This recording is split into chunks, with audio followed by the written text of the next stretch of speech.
പഹൽഗാം ഭീകരാക്രമണത്തിനുള്ള തിരിച്ചടി ആലോചനകൾക്കിടയിൽ സേനാതലവന്മാരുമായി ചർച്ച തുടരുകയാണ് പ്രധാനമന്ത്രി നരേന്ദ്രമോദി. രാജ്യത്തെ ആക്രമിച്ചവർക്ക് ഉചിതമായ മറുപടി നൽകുമെന്ന് കേന്ദ്ര പ്രതിരോധ മന്ത്രി രാജ്നാഥ് സിംഗ് പറഞ്ഞു.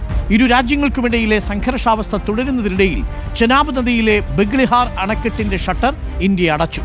പി ആർ സുനിലുണ്ട് കൂടുതൽ വിവരങ്ങളുമായി. പി ആർ സുനിൽ, തിരക്കിട്ട കൂടിയാലോചനകളാണ് ദില്ലിയിലും നടക്കുന്നത്. ഇന്ന് എയർ ചീഫ് മാർഷലുമായും പ്രധാനമന്ത്രി കൂടിക്കാഴ്ച നടത്തി. തിരക്കിട്ട കൂടിയാലോചനകൾ നൽകുന്ന സൂചന എന്താണ് പി ആർ സുനിൽ?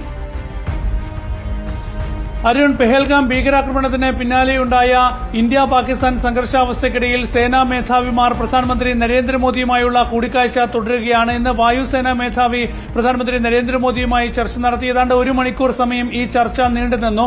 കഴിഞ്ഞ ദിവസങ്ങളിൽ കരസേനാ മേധാവിയും നാവികസേനാ മേധാവിയും പ്രധാനമന്ത്രിയെ കണ്ടിരുന്നു. ഏതായാലും യുദ്ധസമാനമായ സാഹചര്യം തന്നെയാണ് അതിർത്തിയിൽ നിലനിൽക്കുന്നത്. എല്ലാത്തിനും സജ്ജമായി ഇന്ത്യൻ സേനകൾ തുടരുന്ന ഒരു സാഹചര്യം തന്നെയാണ്. കൂടുതൽ ആയുധങ്ങൾ സമാഹരിക്കാനുള്ള നീക്കങ്ങൾ സേനകൾ നടത്തുന്നുണ്ട്. അതിനിടയിലാണ് ഇന്ന് പാകിസ്ഥാന് ശക്തമായ മറുപടി നൽകിക്കൊണ്ട് ചെനാബ് നദിയിലെ ബഗ്ലിഹാർ അണക്കെട്ടിന്റെ ഷട്ടറുകൾ ഇന്ത്യ അടച്ചിരിക്കുന്നത്.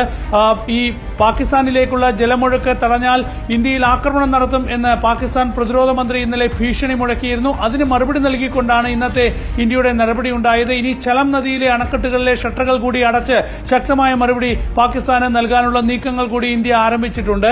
പാകിസ്ഥാനിലെ സാമൂഹ്യ മാധ്യമങ്ങൾ ഇന്ത്യയിൽ നിരോധിക്കുന്നതിന്റെ ഭാഗമായി ഇന്ന് പാകിസ്ഥാൻ മുൻ പ്രധാനമന്ത്രി ഇമ്രാൻഖാന്റെ എക്സ് അക്കൌണ്ടുകൾക്ക് ഇന്ത്യയിൽ നിരോധനം ഏർപ്പെടുത്തുകയും ചെയ്തിട്ടുണ്ട്.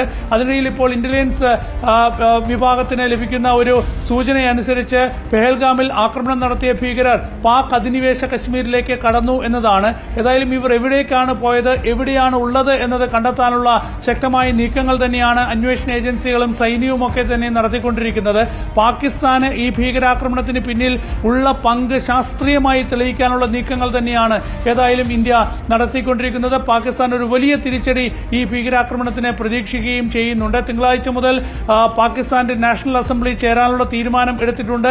ഇതൊരു ഇന്ത്യയുടെ ആക്രമണം മുന്നിൽ കണ്ടാണ് ഇങ്ങനെയൊരു നാഷണൽ അസംബ്ലി വിളിക്കാനുള്ള തീരുമാനം പാകിസ്ഥാൻ പ്രസിഡന്റ് എടുത്തത്. അതോടൊപ്പം തന്നെ പാക് അധിനിവേശ കശ്മീരിലേക്ക് ഭക്ഷണ സാധനങ്ങളുമായി ട്രക്കുകൾ നീങ്ങുന്നു എന്ന റിപ്പോർട്ടുകൾ കൂടി ഇന്ന് പുറത്തു വന്നിട്ടുണ്ട്. അങ്ങനെ ഒരു വലിയ തിരിച്ചടി മുന്നിൽ കണ്ടുള്ള കരുതലുകൾ പാകിസ്ഥാനിൽ തുടരുന്നുവെന്ന റിപ്പോർട്ടുകളാണ് വരുന്നത്. Thank you. പി ആർ സുനിലാണ് വിവരങ്ങൾ നൽകിയത്. കൂടിയാലോചനകൾ നടക്കുന്നു. അതിർത്തിയിൽ സേന സുസജ്ജമായി നിലയുറപ്പിക്കുന്നു.